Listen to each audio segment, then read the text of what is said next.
Good morning and happy Friday to everybody. Let me make sure that I've got the right microphone setting here. Yes, I do. I'm on my headset. Do not adjust your television channels. There is nothing wrong with your image. I actually did get a haircut. Yes, I know it's kind of a big change. I thought it was just really time for a change, and I went and got my hair short. So anyway, long story. The reason is that actually my daughter decided to get a short haircut as well. So I just went along with her, and I thought, hey, why not? It's time. I've been wearing my hair long for a while now. Actually, can't even remember. I think it's been maybe 10 years. But anyway, the point is, it came off. So now you can see my male pattern baldness a little bit too well. But that's okay. I'll get over it. I actually kind of like having short hair. It's a lot easier. It's a lot less maintenance and a lot faster to get ready and so on. Before you ask, no, I am not going to be getting rid of the patented bizarre facial thing wilderness that I got going on. That's going to stay for a while, I think. But you never know. I might show up at the next Shelly's Alley with a completely different feature. So hopefully it won't shock you too much. So what are we talking about today? We are talking about custom search engines. And this is the semi-final episode in the series. We have one more episode where we will be talking about the schemas and other settings that we can use based on some of the patterns that have been identified by Google. But today we are here to talk about advanced settings that you can use in your custom search engine. So to that end, let me go ahead and share my screen. First and foremost, probably would be a good idea to show you what the customized version looks like. And then we'll talk a little bit about what all that means. What does customization mean? So here on your screen now, you should be able to see, or it should be coming into focus now. Zoom. Oh, I see. I don't have my display shared. Do I? Yes, I do. There it is. Okay, that's more like it. There we go. Okay, so up here, and yes, this is kind of small, but that's just the way that custom search engine search box appears. It's designed to be able to be embedded into your website. So they kind of make it, pretty small, minimalistic. This is what it looks like when you actually land. And by the way, you can use this search engine right now. This is my kind of practice one where I have a lot of different settings, which I'll show you in just a second. Let me put that into the Facebook chat so you can link to the actual search itself. And maybe also put it in here as well. See if I can put it in the chat there. I don't know if that's going to go out to everybody, but we'll give it a try. So this is the search engine. Here's the preview on the right. And this is the full view, which changes once you actually execute a search. And we've worked on this before. We've also worked on the LinkedIn one. But this one is kind of a little bit of a jack of all trades. You can see that my keywords here are management team, staff, people, contact us, etc. So it's less about resumes, more about profiles and bios. But I want to go ahead and show you what the advanced settings are. Now, the first thing that I did in order to get it to look like this is I just changed or customized the theme. To do that, you can go to look and feel right below setup. So on the left-hand side in the home page of your custom search engine, click on look and feel. And I like to use the Google hosted. The reason for Google hosted is that when I use Google hosted, then the logo is displayed. To be clear, it's the logo, whatever logo that you want can be displayed. If not, the logo won't be displayed. It'll look like what you see here in the test window. So that's really the only reason. I also like to customize it so that when someone clicks on a result, it opens in a new window, meaning that the custom search engine always stays open behind the scenes, because, folks close out and then they forget that if they were on the search engine, they forget that they also close out the search engine. This way, if they close the results window, they'll basically end up back in the custom search engine. So that's kind of what I'm looking for here. The next thing you'll see is themes. Do not click on themes if you want to customize the theme. When you choose one of these, it overrides whatever customization you make. So skip past this and go directly to customize. And here is where you can change pretty much everything about the way this looks, not only when you land on the search, but also when you execute a search. You can customize the font. There's only a few choices. Many of these are familiar, as I'm sure you can recognize. But you can get a little bit creative. Roboto is a little different than most, and so on. You can also change the border color of the box and the background color of the box. So essentially, the color that's around the search box and then the border that's around that. Then you can upload a logo. Actually, you don't upload it. You just point to a location on the web. So you have to have this logo somewhere where it will be permanently seating. So, upload it to a website, or just use a logo that's already on your website, for example. And you can create a link for that logo. So when people click on the logo, it will open that window. So of course you can have that, go to your company page or your blog or whatever you want. You can change the size, but if your logo is sized correctly, you may not need to do that.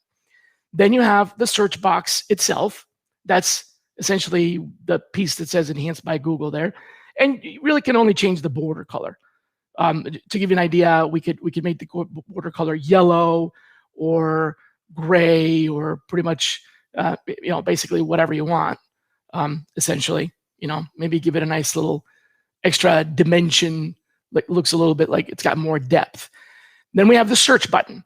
That's the little magnifying thing. You can change the border, the background, and the color of the magnifying glass. The default is white. Then you have refinements. So these are the tabs that come across the top. To do that, we'll have to do a search for Shally or whatever. And then you can see the refinements. So as you switch, to each of these docs, team, etc., you can have these be any color that you want. You can change the background image or the foreground image of the ones that are selected, and so on. And then you move on to the results. Results can be customized. As you can see here, I have it so that it sort of shades it a darker color. And really, I did this just for demonstration purposes. I can see how this would probably be a little bit hard to read or get used to, but I'm sharing with you how you can customize it. So I thought it would be pretty obvious to show you that. So you can change how the background looks, as well as how the ones that are being highlighted look. And you can also see that the background has a border that's different when it's being highlighted and when it's not. That also changes, as does the color of the text and the color that you hover over a text. Likewise, I probably should have changed this too, the URL underneath.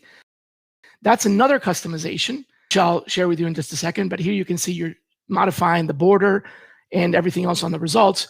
The title is where you customize the color of the text and what happens when you hover over it. And the result URL here, this is what I mentioned. You can choose to actually show the full URL, the entire URL, or only show the breadcrumb, which is like the little titles. Or you can even just show the domain only and not the whole thing. I want to see all of it because I also like to learn from where some of the content is coming from and maybe even add to my custom search engine. So I kind of want to get the full information. But if you're not interested in that, you might want to choose breadcrumbs. And then I chose red. That's probably a really bad color. So let me see if I can maybe make this white or something like that. I don't know if that's going to look any better. You probably don't realize this, but I am completely colorblind. So sometimes things that look really good to me in high contrast, like, for example, this, may not look that good to you. Anyway, moving on. So then we also have the result snippet, which is the summary that shows up under the result. I pretty much just left that as whatever the default was, which is kind of a nice looking, darker color that shows up well. Now we have promotion. So promotion is two things. You can create your own promotions. So you can actually have like a permanent ad that shows up on your own searches, and you can also have Google Ads show up. But you can change how that looks. I wanted to show you a little trick that I do. If you want to actually eliminate the promotions, you technically can do that if you're on a nonprofit account, but if you're on a regular free account, the promotions cannot be eliminated. However, if you change the border color, background color, title, you visited and unvisited, and the promotion URL and the snippet to all the same color, it's basically invisible because it just shows up as a, just color of the same background. So it fades away. Obviously, don't do this if you intend to have a promotion that is promoting your company or your services or whatever. You're going to want to make the promotion a little bit different so that it stands out. The last look and feel customization is thumbnails, and basically I just turned this to on, which shows thumbnails for search results, which is these little images here. This is pretty useful for like profiles, LinkedIn, Facebook, etc., where you start to see the headshots, and I like that. You can turn that off by just sliding the dial back to off. Next, we have the advanced features. So now we're going to get into search features. Back to the left here, clicking on search features, all the way up on the right-hand side, past refinements and synonyms, you'll see advanced. There's a number of things that we can tweak here. I'll start with results sorting, which you can turn on or off. You want to turn that on so that you can rank results in a way that is not the default. So what does that mean? That means that you can rank them by, for example, date. When you do that, your results are sorted by the date, or you can also add relevance, which then gives you the newest, theoretically, the newest results first in your list. Or you can turn that off and just have them be the most relevant, according to Google. Keep in mind, relevant to Google does not necessarily mean relevant to you. That's it for results sorting. It starts getting a lot more interesting when you do web search settings. The refinement style is whether or not you want to have links here or tabs. Tabs changes the UI a little bit. So if we do that now, and I change it to tabs, I'll have to refresh and search again. It's not going to change very much. It would have changed more if I hadn't actually customized the UI, but you would actually see tabs kind of like what's up on top of advanced here. Results browsing history. I like to enable this because then I like to be able to, as a user, go back in my history and see what searches I've done. You can even search your history to go back in time. If you had a search technique that worked really well, you can recall it. Or if you had a result that you wanted to look for again, it helps. If you disable this, then there is no search history for the user. This is, of course, the user's search history. And structured data, if you enable that, is going to show the labels and other pieces of structured data underneath. It's a slight change. If you already have labels showing here, then it's going to make a little bit more difference, but it's not a huge deal. The no result string, this is what you would put if it doesn't find anything. So if you did a search for, I don't know, some kind of gobbledygook, or a search that brought back nothing, the default is just to have no results. But you can make this say, sorry, I didn't find anything, try again, or try different keywords or something like that. You can see how that immediately changes the message that you get. Let's see if it took, there you go, shows up right there. Then we have the link target. This is whether or not the link target for links that are embedded in search results goes to a different place. You can, I don't really change that, but you can have it be in another window, etc. I already set this up to open in a new window anyways. So when I click on a result, let's see. Oh, the definition of Shally. Oh, look, there's my LinkedIn profile. So when I click on this, it should be, it didn't open in a new window. Okay, I'll have to go back and fix that. It should be opening in a new window. That's what I put down as a setting. So I'll go back and fix that. Then you have query edition. This is where you would add a universal parameter that would apply to every search. Be careful though, because this will apply to every search. So if you added here something like resume, then your results will always include the word resume, no matter what, no matter which tab you use, no matter which, well, actually, let's try it. Go ahead and save it.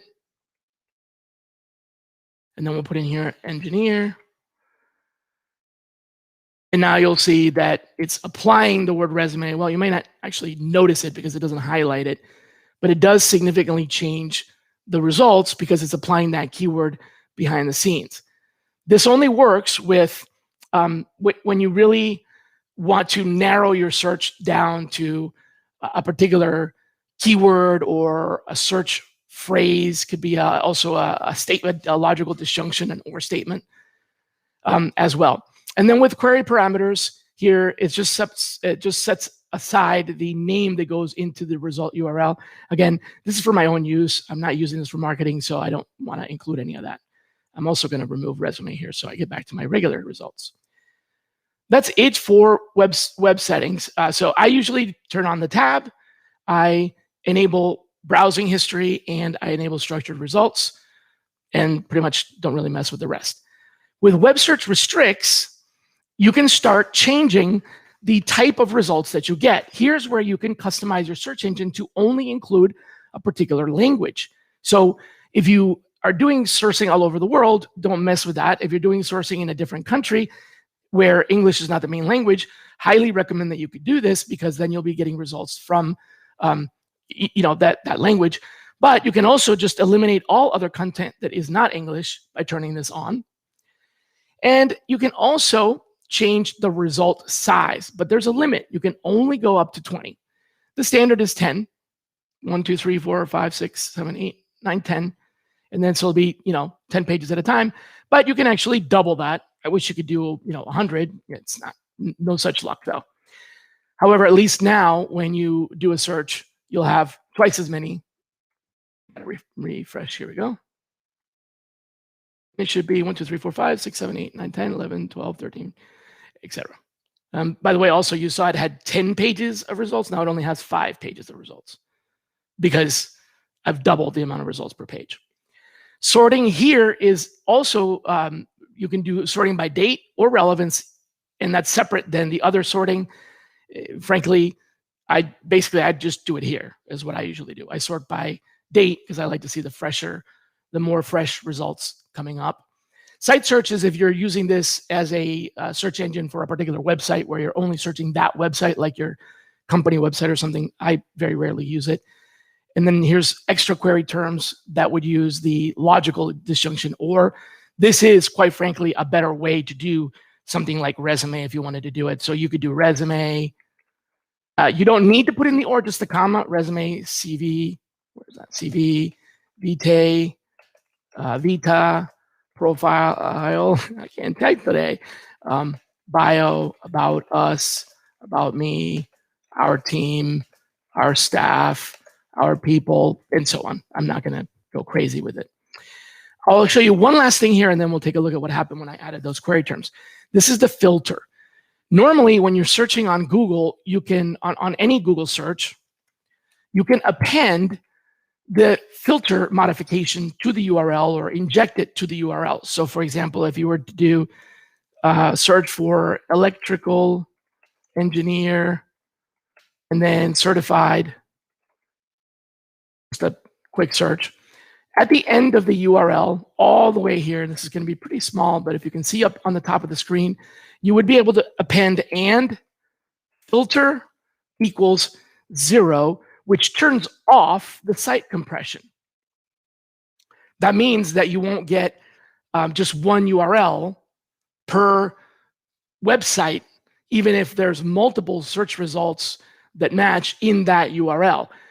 So when you turn this off, you've turned off that in the bottom of your search results where it says, we can omit the search with the omitted result, or we can repeat the search with the omitted results included. You won't see that anymore because you've essentially turned that off by adding the filter. Well, the good news is you don't have to add it every time you do a search. When you use a custom search engine, you just turn this on to, you can either turn it on or turn it off. So you can control the setting. So filter equals false would make it so that there is no site compression. Now, let me show you what's happened so far with all of these restricts. Let's reload. And I'm going to add electrical engineer. Now you can see a lot fewer results. I think it was in the millions before. This is because I am now restricting it to pages that have any one of these terms in them, not just resume, but all of the other ones as well. You can see I'm getting CVs, etc. But this does sometimes get a little confused. I said our people, and it found our people, but not close together. When you see that happening, just enclose that in quotation marks. So our people would be in quotation marks. You do not need to have the logical disjunction but you do need to have quotations when you intend for these to be phrases. Although it's supposed to separate them with commas, this sometimes happens. And then, of course, the other thing that you see here, it's now sorted by relevance. You can change that to date because we set that up before, although it shouldn't change the results because I've already forced it to sort by date. So I don't know why they do that. They give you the choice here, but then you already, I guess you force it by default, and then the user can change it. That makes more sense. I guess that's why they do it. So anyway, let's save that, and we go to the last one, which is image search settings. This is if you did turn on image settings, and that would be in your setup. Sorry, image search, and that would be in your setup. If you did not turn on image search here, image search settings would basically be, really not important at all. But we do have it turned on, so we'll go back to search features, advanced, and image search settings. Here, again, you can specify a language. You can also expand the number of results, and this is separate because this is the image search. You can also sort by date, and you can also add extra query terms, again, different than the other one, and you can also turn off the filter. The one last thing here is if you want to default to image search. This is if you want this to be, say, for example, a headshot search, then you would enable that. But when you enable that, it will go to image search first, and then you'll have to choose web. Right now, if we click on image, it goes to that, but that would change it so that it would go there by default. So I usually don't do that. Now that we have done that, done those changes on image search, you can see that it's, it's supposed to come up with 20, 1, 2, 3, 4. Yep, it's got 20. But unfortunately, it still doesn't apply the headshots, so it's not quite the same. This is really more useful for those types of photos that we talked about during the image search Shally's Alley episode where we did the groups, left to right, top row, etc. That's what this would be really useful for. To do a headshot image search, you're going to need to go to the Google Advanced out in the open web, or you'll have to get way more technical than what this course is going to cover. So that's pretty much it for the advanced. In the setup, there's one tab called advanced. That is not the same. That's a different advanced. That's advanced for setup. And that would be where you would upload or download the schema or the XML files. These are the guts or the tags or the skeleton of how your search engine is designed. So what you could do is you could download it as a backup. You can download the setup, the configuration file for your custom search engine, keep it safe, and then you can play with your existing search engine. And if anything gets messed up, you can always upload your backup file and essentially reset the search engine. So that's pretty much the functionality of that. You can also download it if you're going to move your search engine to another account, or if you've designed a search engine and you want to give it to a client and want them to have it in their account, etc. These are all reasons why you would download it. By the way, you actually can manipulate that file directly using a text editor. If you want to start messing with that, it's a little bit more advanced than what we want to cover here, but that's actually let's call it the super advanced course, and that allows you to do some extra things with the annotations. They're called annotations that you couldn't do with the advanced settings. But while we're here under setup, there's one other thing, and that is sharing the search engine. If you go to users here, you can add someone else or other people that would be able to manage and edit the settings. Anyone can access the search engine. Right now, you can go to this and start searching, but only people that you've invited when they're logged into their account could come into the look and feel and the search features and edit it. So this is how you would share it with your team members. The one limitation is that they have to have a Google or Gmail account. So it's either a Gmail or it's a Google Apps, could be Google Apps for Business, etc. And then you would add them as administrators. If you add them as an owner, then they have the same rights as you do, which that would make sense if you were transferring ownership. But if you make someone else an owner, they can then make you not an owner. So they could, kick you off. So if you intend to keep it, then you might want to add an administrator that would be your collaborator, someone that would work with you in the search engine. You can customize the ads. I don't use it for that. And because I have a nonprofit version, I'm not required to. If you have a regular version, because you don't have you don't have the benefit of owning a nonprofit, then you basically are forced to show ads, and that's where the promotions tab that I was telling you about shows up. See, I don't have ads, so promotions don't show up, but on yours they would. And if you do that little hack with making them all the same color, they would sort of fade away if you want. Or you can also have an AdSense account and make money off of your own ads. So that's pretty much it. The only other thing I can share with you was the statistics, which shows you how often and how many queries people are doing on your search engine. This is kind of neat. It also tells you what the queries were as well. You can click on them and go to the query results. You can also embed this as a kind of like a zeitgeist on your website that says popular queries from our website. Again, if you're doing this as a site search. What's neat about this is it shows you, basically what's going on with your search so you can better help your users tweak it. But if this is really just for you and your team, there's not going to be a whole lot of benefit here. The audit log is where you can reverse any changes that might have taken place, or you can see any changes that have happened. This really only applies when you have more than one administrator, which I don't right now. So that is it. At the very, very beginning, when we first launched the series, I talked a little bit about what goes in the search engine keywords. This is not going to affect your search results. It's only going to affect the ranking. And you can add words here that would elevate the ranking of the types of content that you want to see, but it doesn't do anything towards filtering. The other thing that you can change here that would result in a massive change would be the region, which would limit it geographically to a region, and the language, which would limit it geographically to a language, but also whether or not you choose to search the entire web. This is perhaps the biggest change that you could make. If you search the entire web, it's going to give preference to all of your websites, but if you turn that off, it will only search the websites that are specifically included in here.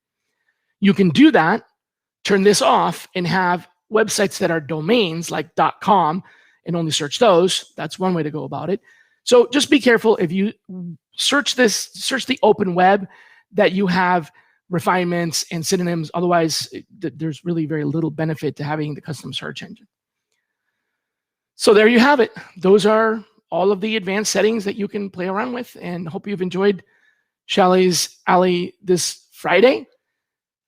For our next episode, we're going to talk about what you see at the very bottom here, which is the knowledge graph and schema.org ramifications. There's also a way to do this inside of the refinements. So you can apply it to your whole search engine, or you can apply them specifically to refinements.